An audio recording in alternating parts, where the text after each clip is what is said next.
And roll, please. So Mel Gibson shot a single prop airplane movie with the DJI chicken head run and gun camera. Get me on a plane.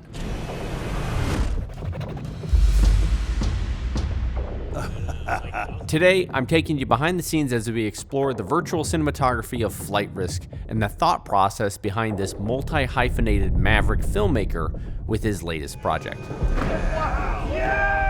I feel like behind the scenes of this movie in particular would be a masterclass on LED volume cinematography, just like how do you pull this thing off and make it look real, because it looks real. Now I have my own list of questions for Mel. He's a larger-than-life character, but one of importance in the film world. One whose body of work has pulled off Herculean feats of filmmaking in the past and impacted multi-generations of filmmakers.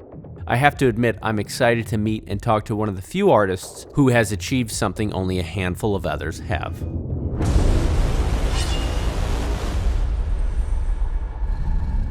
Although, I haven't even seen the damn film, so now we gotta see the film. Let's go.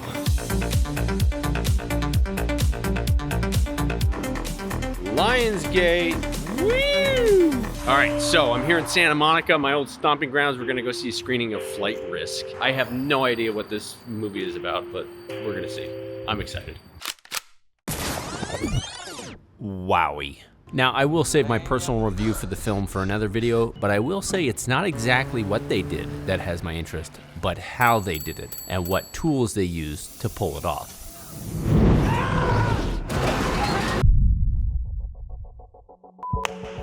Bam!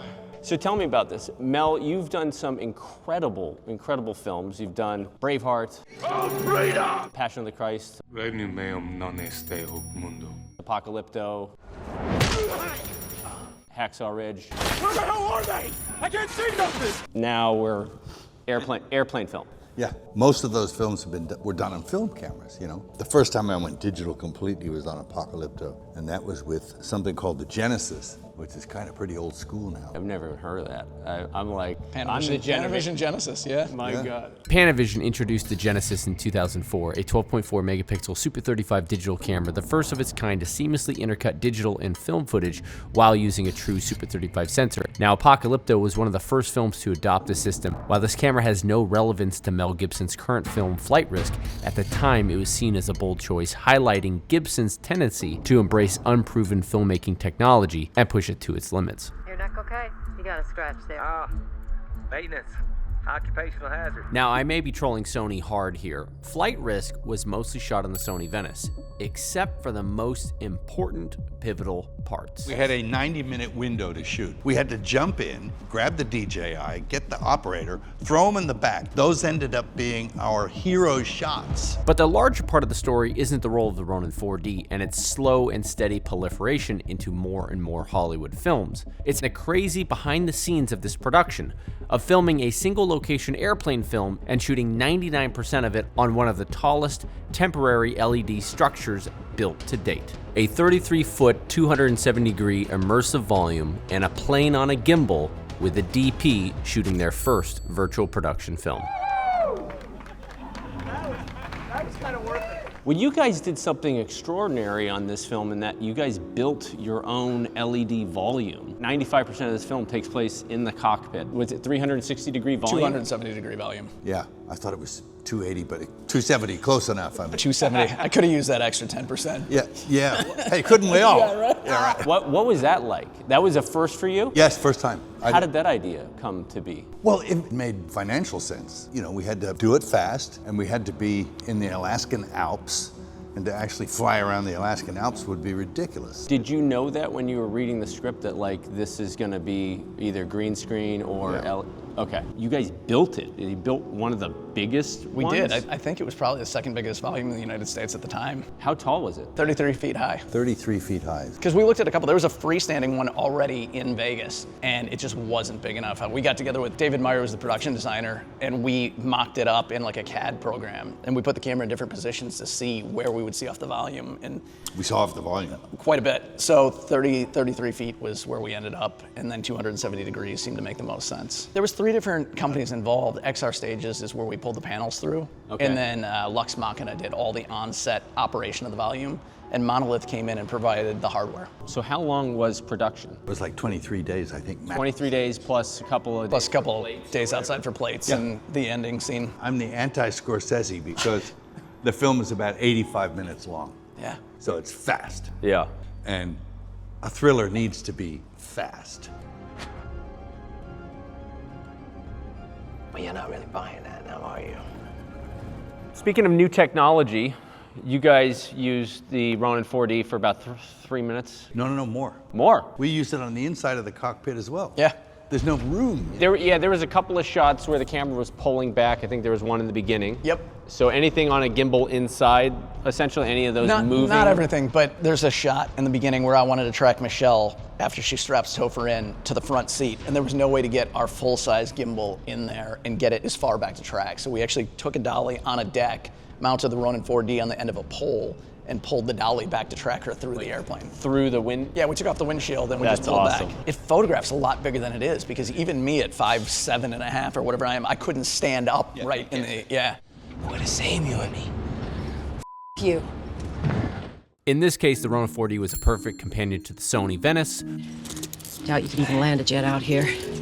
We can see in one of the first opening shots, the small Ronin 4D was used as Madeline, played by Michelle Dockery, buckles in Winston, played by Topher Grace, and then gets to her own seat. We remain on this shot for part of the call, and a few seconds later, we cut. And when we come back, it's a different lens, different composition, and they've shifted to the Sony Venice A-Cam. This seems to be the gist of the use case. Shoot majority of the film with the Sony Venice, and then for the super tight shots where you need to get small, flexible camera head in there, you slide in the Ronin 4D with the flex head. This was the use case for my last video on the Ronin 4D with DP Rob Hardy from the movie Civil War. So while it seems the use case for the Ronin 4D was considerably less for flight risk than it was for Civil War, there was a particularly interesting section where the Ronin 4D literally saved the day and became the A camera. We had an experience on this shoot where it became our primary camera. We had limited time because I wanted the sky to be just dusky, and we had like 2 days planned where we would shoot this sequence of landing and the plane crash. Literally, we had 90 minutes each day. So we planned it out all day so we'd hit that 90 minutes and get it. So the first night we're up and it's like, ooh, the sun's just getting right.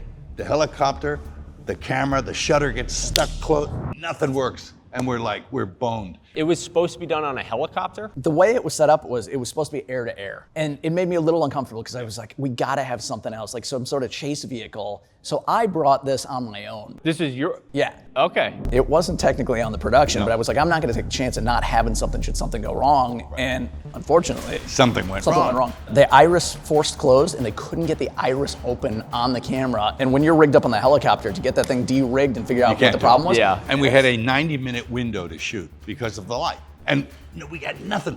And I said, what do we got? And he said, we got the DJI. I said, we don't have a camera truck. Now, they didn't have any BTS for this day, and it's a little unclear how they exactly pulled this off. So I've added my own artistic license. Go, go, go, go, go!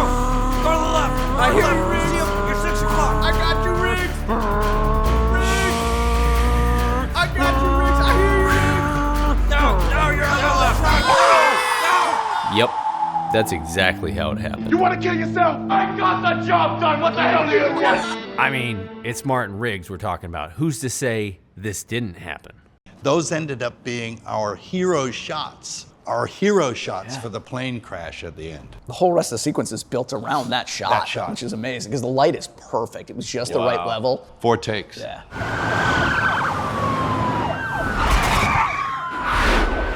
Do you prefer to work like that, or do you like to have everything kind of mapped out? Do you like that sense of spontaneity? Everybody likes to have shit mapped out, but nothing goes the way you think it's going to go or the way you plan. So you have to be adaptable, and this Ronin 4D saved our ass that night. From now on, I'm just going to keep one of these around. Yeah. If you're in a bind, they save your ass.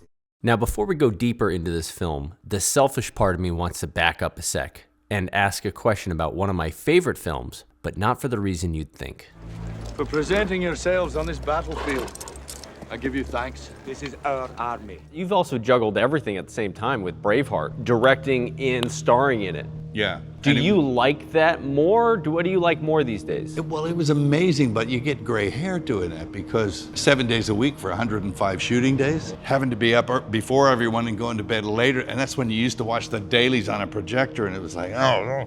But does it make it, is there a small part of it that's almost easier because that communication between director and actor of what you need for the shot is now, Yeah, there's none. it's like, there's no latency. Yeah, yeah. You know exactly subjectively what you need to tell the story. Well, that was, and you're far less indulgent with yourself as an actor, and you're just like trying to get the whole overview of the thing and do all the shots, and then somebody says, you know, I had a first AD director who couldn't move his neck. He was a British guy, and he's talking like that, you know, and he said, I think you better get in and do your shit now.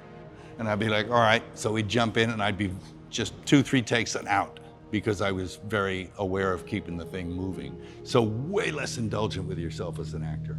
But you know what's funny is on the outside, people respect the out of you when you do that. You're like, dude, no, you told this, like, you honored the story and you nailed it. I used to ask the first AD, how was that? You know, because I'd be, you know, you can't be totally objective when you're in it. And you know, we had that scene. I think we set up like 4 cameras. There's that scene where he's talking to all the troops on the horse, and the horse is going nuts. And I did like, I did 3 takes, and I jumped off and says, how was that? And he says, geez, I'm bloody British and I'd fight in English, you know. And it was like, so it was pretty funny, you know. The experience of directing and acting and being responsible for all that was quite overwhelming. And I was 38 years old at the time, and it still kicked my ass. I was like, for a month after, I couldn't even talk to people. But what a high that must have been, because I mean, you used your whole body and everything to tell that story. Everything. And it paid off, and it just smashed. It just smashed, yeah, but it was like, whew, you had to recover from that.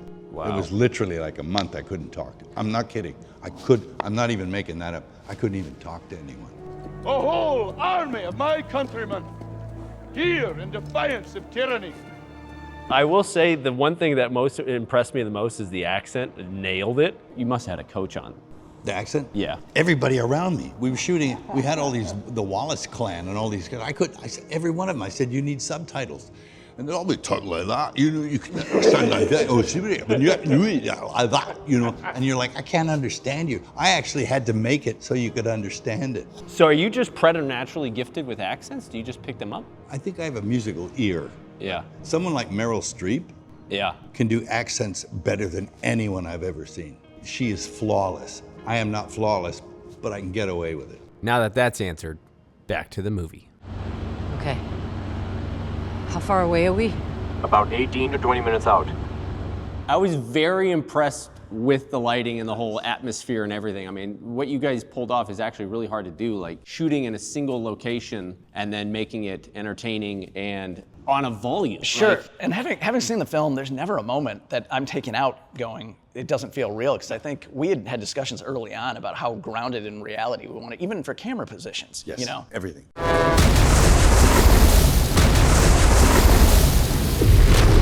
So let's talk lighting. Out of the whole film, the lighting was probably the single best thing that stuck out. Now visually, it looks like they're on a plane, and that's not an easy thing to do. Part of what sells this is the reflections on the glass and shiny surfaces. If this was keyed out with green screens, this film would have been stuck in post-production for months.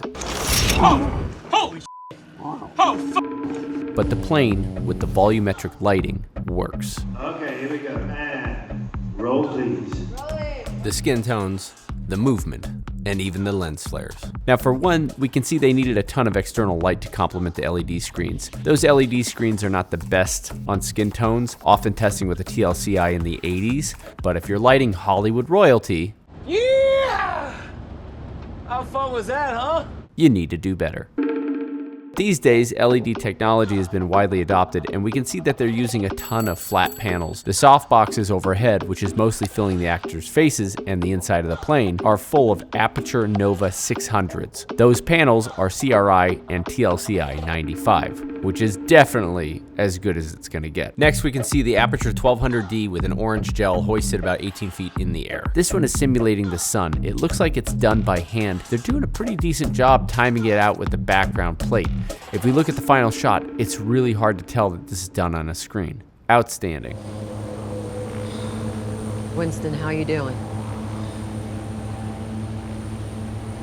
Nice. But the most interesting part of this whole volumetric lighting wasn't the LED screens, it was the plates themselves. The 24K pre-recorded movie plates that were played back on these giant, massive screens. How did you guys capture the rest of the volume scenery, the backdrop? So that process was pretty incredible too. Again, Helicopter, right? a helicopter, yeah, with Michael Rollo, we use this thing called a long line. It's a 30-foot cable that comes down from a helicopter. Yeah, the camera looked like a COVID virus. The lens is all. There's like this missile that stabilizes and keeps the camera moving forward with a platter that had 6 red V-Raptors shooting 8K in portrait mode so that we could cover as much top to bottom as possible. So great. that on the volume, if Mel wanted the horizon higher out the window, we could just lift the image because we had more room top to bottom. And then that was flown on a helicopter. It was on a helicopter with a 30-foot long How line. fast are you guys going for these plates? Yeah, 100 knots, 120 sometimes maybe. But it's got that torpedo thing Which on that. holds it straight forward. Which kind of slows the momentum down. Sure. So maybe it wasn't even 100 knots, but you shoot the plates on that stuff, and then the background's always moving, even in all the. Wait, let's back up. Shooting these plates was a 6 Red Raptor V configuration, all rigged up with Zeiss CP3 15mm lenses set to infinity and mounted to a custom 360-degree gimbal. This gimbal would effectively take away most of the drift and minor vibrations, while the bulk of the movement would be stabilized by the sheer weight of the rig. The whole camera system would be hard mounted to a custom-built wind vane. This wind vane would act as a yaw stabilizer and keep the entire camera system oriented relative to the airflow. Now, weighing close to almost 400 pounds, this entire unit would be suspended from a 30-foot long line, and camera systems would be operated by an aerial DP inside the chopper.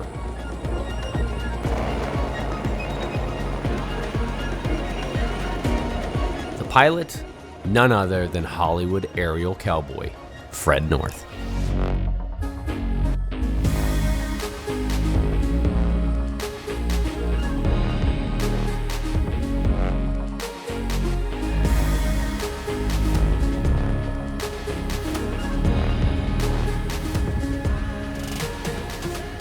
Now, Fred and his team would also be handling other aerial shots, using a nose-mounted shot over gimbal with the Sony Venice 2 inside.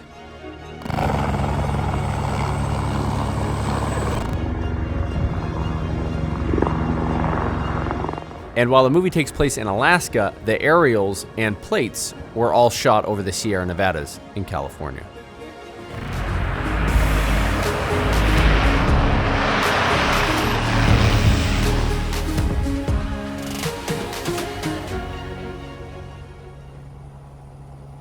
These plates would then be stitched together and screened back in real time on the 33-foot tall, 270-degree virtual walls. And as far as the realistic movements of the plane,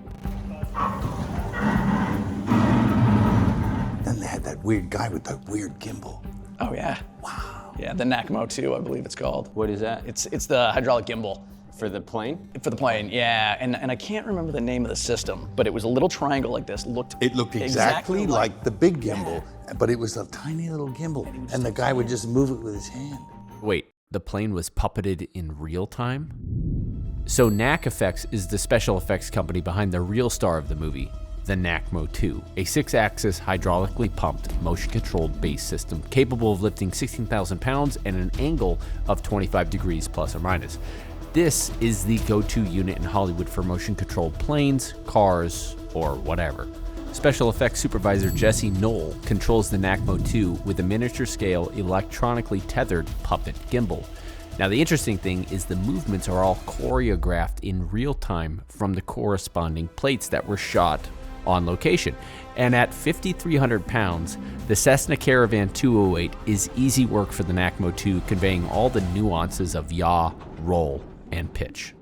Did you have to move the imagery in accordance with when the plane tilts? No, so the horizon would stay where it is. He had to move the lighting Correct. according to when the plane tilted. You had to be, well, you talk about Yeah, that. so if we had any sections where the plane is flying like this and then it banks, because the plane is moving, then our lights would have to shift. Did you guys hard mount lights onto the planes? No, we had a couple of movers up top on the volume, and because we didn't, I mean, the way that we would have loved to have done it would have been to take a techno crane and put a light on it and fly the light over. Yeah. But budgetarily, that didn't make sense. So what we did was we put a couple of movers hard mounted on the volume, and then what I would do is one side the sun would start, And then we had a 20 by 40 panel overhead. I would trace like a fake sun over that panel, and then it would pick up with another hard light on the other side. So you would see the light go this way and end up over here. So was this your first LED volume? It was my first volume movie. Bro, you knocked it out of the park. Thank you. I know it had its little wrinkles and stuff, but it was pretty smooth. Yeah. This must have been like a refresher for you, because like if you compare it to Apocalypto, being in that you guys shot that in Mexico and the swat like Swatting, Bill Gates mosquitoes, it's got glasses on.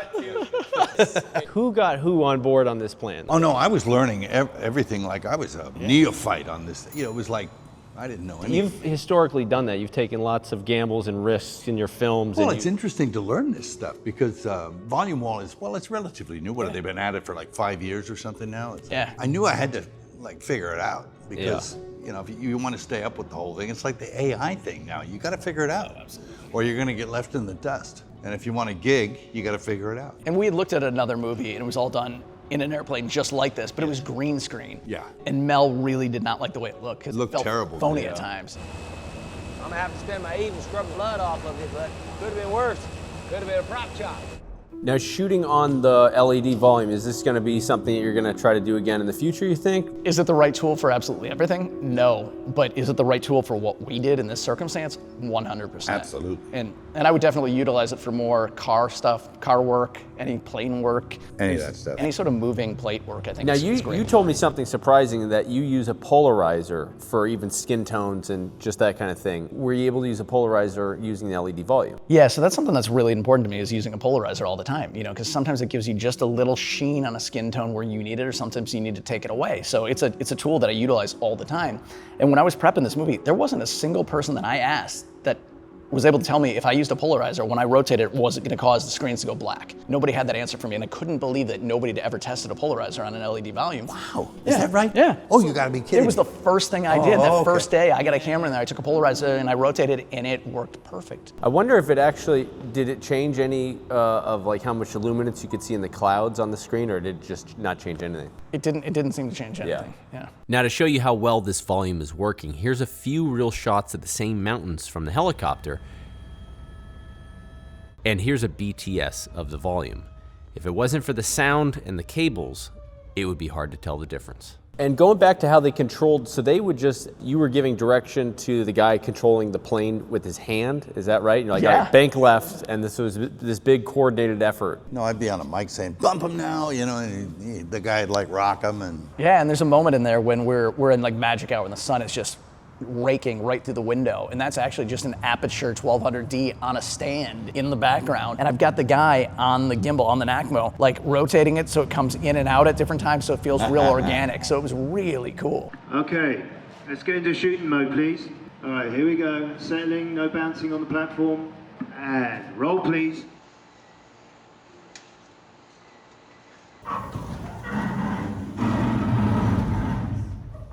We definitely learned a lot in the process, and it's an amazing tool. It all starts with just having the right team in place. I mean, having the right visual effects supervisor at the start, to the team running the volume. Lux Machina did a flawless job. They were the only company that could ensure that the footage that went on the wall was unludded, right? They could ensure that the color and everything looked identical when I was looking through the camera, ludded to what we shot originally. Now, what was it like cutting the footage together? Because you guys shot Sony, Venice, and then the 6K. It's seamless.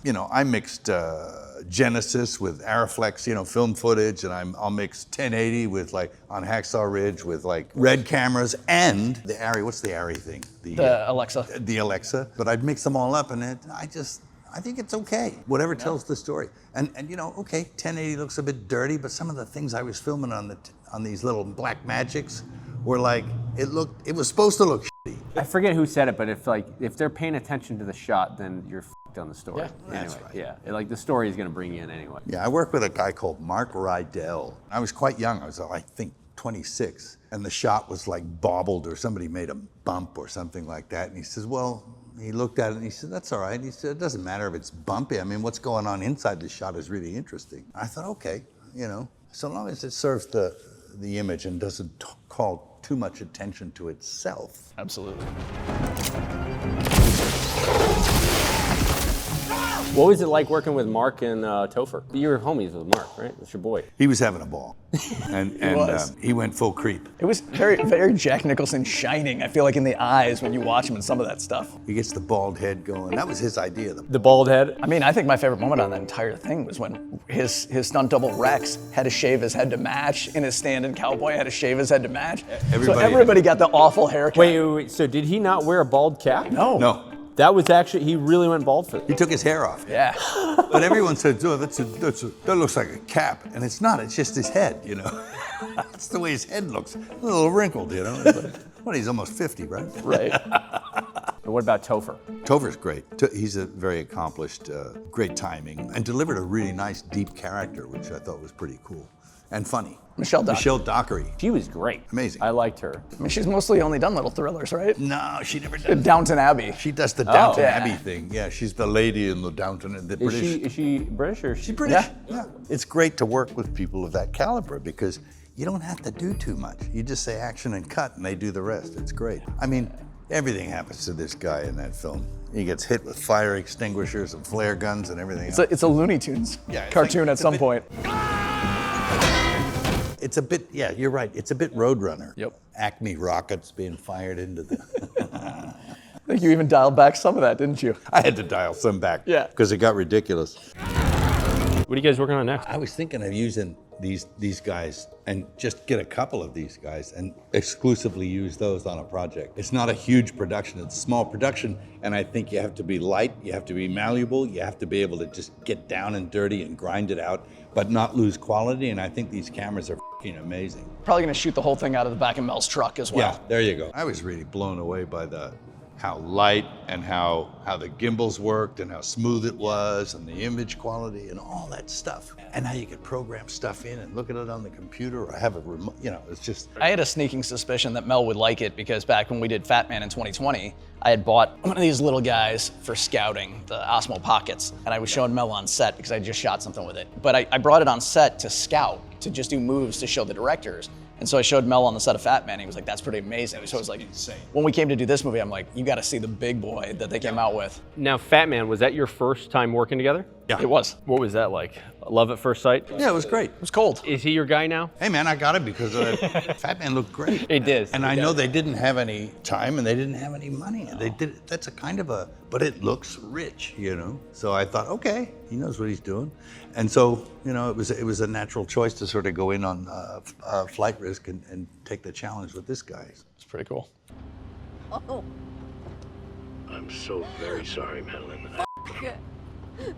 You guys did something interesting that there's no flashbacks and you don't really leave the cabin too much, or the cockpit. Not too much. Was there ever a draft where that was discussed, or was that the whole point? It was like, no, we want to have this like piece where it's fully self-contained inside the plane. Well, you know, I wasn't adverse to the idea, but it just didn't lend itself that way. And of course, I mean, brevity is the soul of wit. I mean, this thing flies by in about 90 minutes with credits, you know. I don't think you get cabin fever on the thing. Just the vistas outside and the mountains and stuff is like. Are you guys able to see what the budget was, or? It was nothing. I think it was like 13 or 12 or 13 below the line. Wow, I would have guessed higher. It looks big. But that's probably the volume. I mean, again, it's just getting the right plates to put on that thing and then shooting it the right way. When we shut down that one day for the SAG strike, they said we could stay down 3 days, but that was it, because they said it was like a $60,000 a day burn on that volume. Okay, that wasn't so bad, you know? Yeah, but I mean, if you're down 3 days, it's almost 200 grand. Yeah, well, that's true. Yeah. Dollars become important. Yeah. And we were on a tight schedule. But like, you know, I'm used to working on low budgets and trying to make it look better. On Hacksaw, I had 27 million US. Wow. And we had to do an hour of battle. That's incredible. And we got away with it. And it was what, the size of a football field too? It was 100 meters by 75 meters wide. That was the battlefield. Crazy. It was in the middle of a dairy farm. We dug it up. That was it. That's amazing. And it's just crazy what you have to, if you have to do something, you can do it. Now, love this film or hate this film, it was eye-opening to watch the behind the scenes. Out of all the virtual productions I've seen, this execution ranks close to the top, where for the most part, the horizon doesn't take you out. For now, I'm excited for Mel's next big project, where he can throw a little bit more weight behind it and give us a taste of what we've known Mel for. Taking extraordinary risks, trying the latest and greatest equipment and pushing it to the max. Special thanks to Aperture Lighting for this incredible behind-the-scenes footage, and because DJI technically sponsored this video and not Sony, I'm compelled to include this closing segment. And that's why I like this little puppy so much, because it just like, all of a sudden you got something, you don't need to hang it off things, you just grab it in your hand and go. Do you like my Mad Max little thing that I did for you? Oh yeah, it's very cool, man. Very macho.